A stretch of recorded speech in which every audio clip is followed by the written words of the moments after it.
और शिवानी कि जिसका जन्म ऐसे गांव में हुआ था जिस गांव में आज भी वहां के लोग जाति प्रथा से बाहर नहीं निकलते हैं, लेकिन उसी गांव में सुरेश नाम का लड़का रहता था जो जाति से दलित समाज का था। वह अपना घर चलाने के लिए बच्चों को ट्यूशन पढ़ाया करता था। सुरेश हमेशा बच्चों को सही राह पर चलने की सीख देता था। शिवानी भी उसी गांव में रहती थी और सुरेश का अक्सर बच्चों को पढ़ाते हुए देखा करती थी। शिवानी के पिता गांव के ही मंदिर में पुजारी थे। शिवानी रोज सुबह मंदिर में पूजा करने जाया करती थी। सुरेश भी मंदिर के रास्ते से ही बच्चों को पढ़ाने जाया करता था। अक्सर दोनों एक दूसरे को देखकर नजरें झुका लिया करते थे। सुरेश गांव के बच्चों को एक बरगद पेड़ के नीचे पढ़ाया करता था। कभी कभी शिवानी भी उस जगह आ जाती थी। सुरेश शिवानी को मना भी करता था कि तुम यहाँ पे मत आया करो, अगर तुम्हारे पिता ने देख लिया तो समस्या खड़ी हो जाएगी। गांव में अक्सर जाति धर्म के कारण बहसबाजी हुआ करती थी और सुरेश इन लड़ाई झगड़ों से दूर रहता था। सुरेश शिवानी को बचपन से जानता था। वह ये जानता था कि शिवानी बहुत जिद्दी है। सुरेश के मना करने के बाद भी शिवानी उस बरगद के पेड़ के पास आ जाया करती थी। एक दिन गांव के एक व्यक्ति ने शिवानी को सुरेश से बात करते हुए देख लिया। फिर उसने ये सारी बात शिवानी के पिताजी को बता दिया। पिता ने अगले दिन शिवानी से कहा, तुम जल्दी से तैयार हो जाओ, तुम्हें देखने लड़के वाले आ रहे हैं। ये बात सुनकर शिवानी हैरान थी कि अचानक से उसके पिता ने ये निर्णय कैसे ले लिया।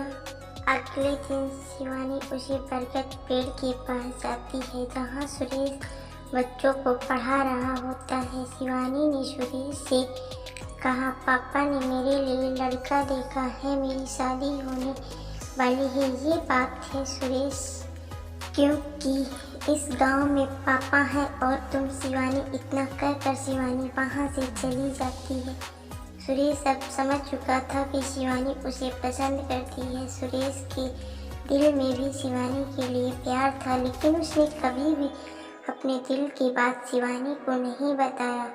सुरेश ने गांव की जातिवाद समस्या की वजह से अपने प्यार को दिल में ही दबाए रखा था। लेकिन जब शिवानी ने उससे कहा कि उसकी शादी होने वाली है, तब सुरेश की दिल की धड़कनें तेज हो गई थी। लेकिन उस समय सुरेश ने शिवानी के सामने ऐसे बात किया मानो जैसे कि उसे कोई फर्क ही ना पड़ता हो। अब दोनों के दिल में एक दूसरे के लिए प्यार था, लेकिन उन्हें समझ में नहीं आ रहा था कि अपने प्यार का इजहार कैसे करें। इधर शिवानी का रिश्ता तय हो गया। अगले ही महीने उसकी शादी होने वाली थी। 2 सप्ताह से सुरेश ने शिवानी को कहीं नहीं देखा था। किसी ने बताया कि उसका रिश्ता तय होने के कारण अब वह घर से बाहर नहीं निकलती। सुरेश अब उसी बरगद पेड़ के पास जाकर शिवानी की पुरानी बातों को याद करता। उससे अब कोई रास्ता नहीं दिखाई दे रहा था। अगले सोमवार को शिवरात्रि पूजा थी। सुरेश सुबह से ही मंदिर के पास खड़ा था। उसे उम्मीद थी कि शिवानी मंदिर जरूर आएगी और कुछ देर बाद शिवानी मंदिर आती है। सुरेश तुरंत मंदिर के गेट के पास जाकर खड़ा हो जाता है। शिवानी की नजरें सुरेश पे पड़ती हैं। वह सुरेश को देखकर मायूस हो जाती है। जब शिवानी पूजा करके मंदिर से बाहर निकलती है, तब सुरेश उसे मिलने का इशारा करता है। दोपहर के समय उसी बरगद के पास दोनों मिलते हैं। शिवानी की नजरें सुरेश को ही देख रही थी। सुरेश अपनी नजरें नीचे करके कहता है, शिवानी, जब तुम मेरे पास रहती थी तब मुझे कुछ फर्क नहीं पड़ता था और ना ही कुछ महसूस होता था, लेकिन आज जब तुम दूर जा रही हो तो पता नहीं मुझे अजीब सी बेचैनी हो रही है। ऐसा लग रहा मानो मेरे जीवन की कोई कीमती चीज मुझसे दूर हो रही है। दूर हो रहा है। ऐसा लगता है कि मुझे तुमसे प्यार हो गया है। अब मैं समझ नहीं आ रहा कि मैं क्या करूं। सारी बातें सुनकर शिवानी की आंखों में आंसू आ गए। उसने कहा, सुरेश अब तुम ही बताओ कि मैं क्या करूं। मैं भी तुम्हें बहुत चाहती हूं लेकिन कभी तुम्हें बता नहीं पाई। अब कैसे रहूंगी मैं तुम्हारे बिना, मुझे तो कुछ भी नहीं समझ आ रहा है। अंत में सुरेश ने शिवानी से कहा कि चलो हम दोनों यहाँ से कहीं दूर भाग के शादी कर लेते हैं। लेकिन शिवानी ने सुरेश को मना कर दिया क्योंकि शिवानी को अपने पिता की इज्जत और गांव में उनकी मान सम्मान सामने दिखने लगी और वो ऐसा कोई कदम नहीं उठाना चाहती थी जिसकी वजह से उसके पिता का सिर झुके।